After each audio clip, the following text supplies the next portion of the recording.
So welcome everyone. सगळ्यांचं स्वागत आहे. हिंदी लोकवाणी लेसन नंबर 7 दो लघु कथाएं. तो काय क्या दिला बघा. क्या क्या दिया है यहाँ पे. लिखा है संतोष तुपेकर जी ने लिखा है अर्जी. पहिलं काय तुम्हाला अर्जी.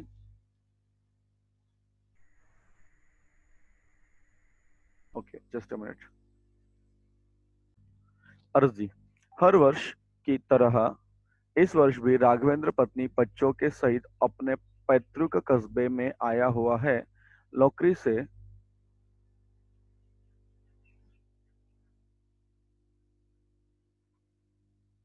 हाँ, नौकरी से छुट्टियां न मिल पाने की मजबूरी के चलते वह चाहकर भी से हफ्ता 10 दिन से ज्यादा यहाँ रुक नहीं पाता है. लेकिन उसकी इच्छा रहती है कि अम्मा बाबूजी पूरे साल नहीं तो साल में 2-3 महीने तो उसके साथ मुंबई में जरूर रहे. बच्चों को संयुक्त परिवार मिले, दादा दादी का भरपूर प्यार मिले. अनीता उसकी पत्नी भी यही चाहती है. यही सोचकर उन्होंने 5 कमरे का फ्लैट खरीदा है. पर न जाने क्यों. हाँ. अम्मा बाबू जी वहाँ बहुत कम जाते हैं. साल भर में एक आध बार, वह भी चंद दिनों के लिए. बाबूजी, आप और अम्मा 4-6 दिनों के लिए नहीं, 4-6 महीनों के लिए आया कीजिए. इतना जल्दी लौट जाता है तो मन कचोटने सा लगता है. उसने पिछली बार उनसे जब यह कहा तो वे बोले, बेटा मैं कितनी बार तुम्हें समझाऊं.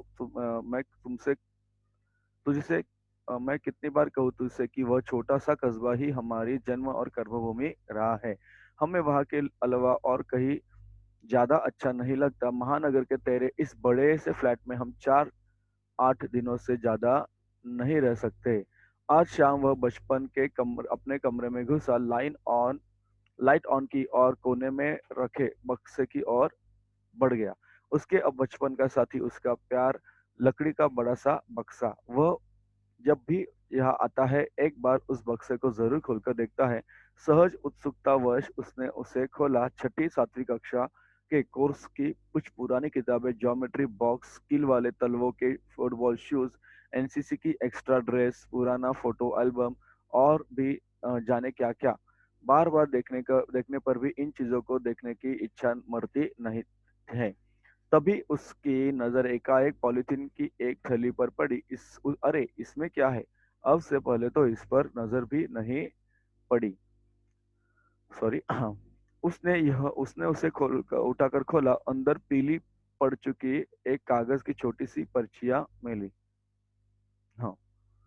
वह एक एक की इबारत को पढ़ने लगा. बाबूजी आज मेरे लिए जलेबी लेते आना. बाबूजी आज शाम को कंपास बॉक्स चाहिए. बाबूजी शाम को 2 पेंसिल खरीद लाना. बाबूजी बाबूजी बाबूजी. बचपन में बाबूजी से की गई फरमाशियों का पुलिंदा था वह.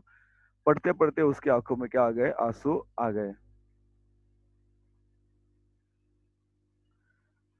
बाबूजी का लाडला राघवेंद्र, मतलब राघव, कोई भी वस्तु चाहिए होती तो वह मुंह से नहीं कह पाता.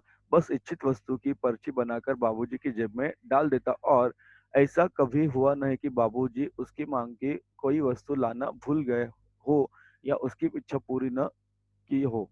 सोच में डूबे राघवेंद्र की आंखों में आंसू भरी आंखें एक एक चमक आ गई. पर्चियों को पॉलिथीन की थैली में रखकर उसने बक्से को बंद कर दिया. झटपट कागज की एक पर्ची बनाकर उस पर लिखा, बाबूजी मैं दिल से चाहता हूँ कि आप और अम्मा मेरे साथ चलकर मुंबई में रहे. हर साल कम से कम 2 महीनों के लिए. आपको कोई तकलीफ नहीं होगी. आपका राघव. बाबूजी कुर्ते की जेब में उस पर्ची को डालते हुए उसके हाथ अतिरिक्त रोमांच से कांप रहे थे. पर मन आश्वस्त था कि उसकी यह अर्जी खारिज नहीं होगी. पुढे बघा काय आहे. इन्व्हेस्टमेंट म्हणजे काय यार सुरेश. अशोक ने अपने पारिवारिक मित्र से बड़े अचरज से पूछा, मैं हमेशा देखता हूँ तुम अपनी सौतेली माँ की दिन रात सेवा करते हो, लेकिन वह तुम्हें हमेशा बुरा भला ही कहती है.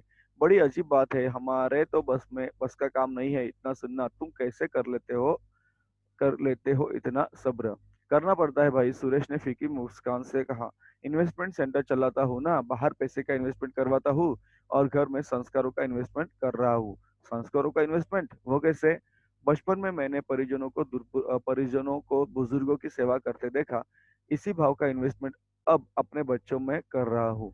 अरे भाई, बच्चे जब मुझे माँ की सेवा करते देखते हैं, तो एक ईमानदार इन्वेस्टर की तरह मुझे उम्मीद है कि उनके अंदर भी भारतीय संस्कार विकसित हो होकर ही रहेंगे, क्योंकि जब जब हम जैसा करेंगे वैसे ही बच्चे उस वक्त हमारा क्या करेंगे, फॉलो अप करेंगे, राइट।